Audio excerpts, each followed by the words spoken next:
What's up, everybody? The best episode of the entire Invincible show might have just dropped tonight, and I can't wait to get into it. There will be spoilers in this video, so if you haven't seen it, I hope you come on back to the Nerdverse once you watch it, and have a great day. Now let's get into it. As always, I'll start with Mark Grayson, and it's only our Mark Grayson, no multiverse this week, and it's move-in week. We're finally at college for him, but honestly, I'm still a bit confused because of all the switching of events in the show from Robert Kirkman. Anyway, Mark throws his collectibles away but ends up saving Seance Dog, which is his favorite, and then when he gets back to the room, the sock is on the door, so he assumes William is getting it on and heads to visit Amber, which is a pretty major change from the comics because they don't go to the same school in them. But here it's even easier for them to have sexy time, which they do here. Then he heads back to his room where Seance Dog shows up in the flesh, and this is where I lost my shit because I just read this part like a week or so ago, and any of you who haven't read the comics, get ready to shit yourself next week. Mark agrees to help Seance Dog, who is really like a beetle-like alien named Nuolzat, some, I'm not gonna say it, some name, and he heads to his planet against Cecil's wish, and once he gets there, he meets their ruler, his father, Omni-Man. Also, Amber's actually really cool about Mark leaving this week, which I've said to some of my friends this storyline was going to be the big test for Amber's bitch meter, because I think I've been pretty vocal that I don't like Amber and Mark's relationship in the show as much as I do in the comics. But like I said, next week's episode is going to blow you out of your shoes.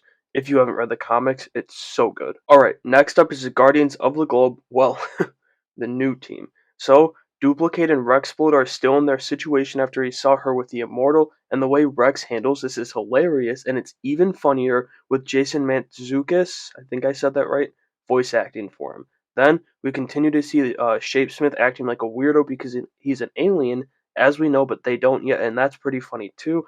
But with all that, it's a huge episode for Rudy, and Monster Girl asks her on a date for the first time, and they go see a movie, then head to Burger Mart so Rudy can have his first burger and fries, and he is now a true American.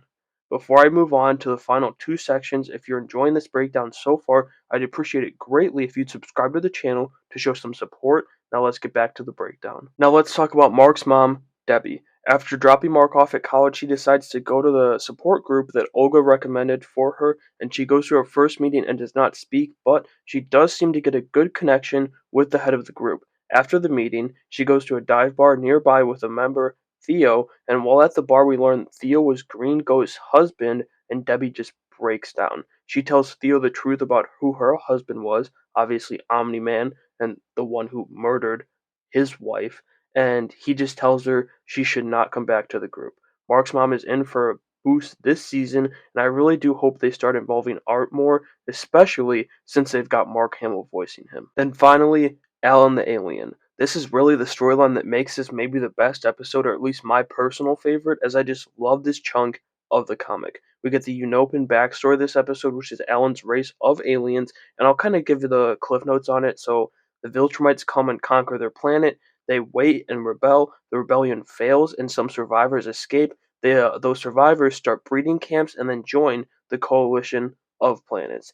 Alan is the first successful offspring from the breeding camps as they look to breed a Unopan who can take on a Viltrumite. In the present day, we learn the Viltrumites are intimidating potential members of the coalition, and then Alan gives his reports about Mark to the council. Thaddeus tells Alan he thinks there's a mole on the council, which is another change because in the comics, Thaddeus visits an unconscious Alan and tells him of the mole, but I haven't found out who it is yet in the comics, so it very well could still be the same as the show, but different timing. Then he goes and has a sexy time with his girl, which was also changed from the comics as you know, and breeding camps are no more, so Alan can away without worrying about those check-ins. Afterward, they go get a meal at a space diner, and Alan is attacked and torn apart by Viltrumites asking about Omni-Man, but he survives somehow. And when he's in the med bay, Thaddeus comes in and shuts down his life support, which uh, may or may not be a change from the comics. I'm not sure yet. And so that'll do it for my breakdown of the third episode of Invincible Season 2. This was a 10 out of 10 episode for me, but what about you? Let me know what you thought of it down in the comments below and make sure you have a great day.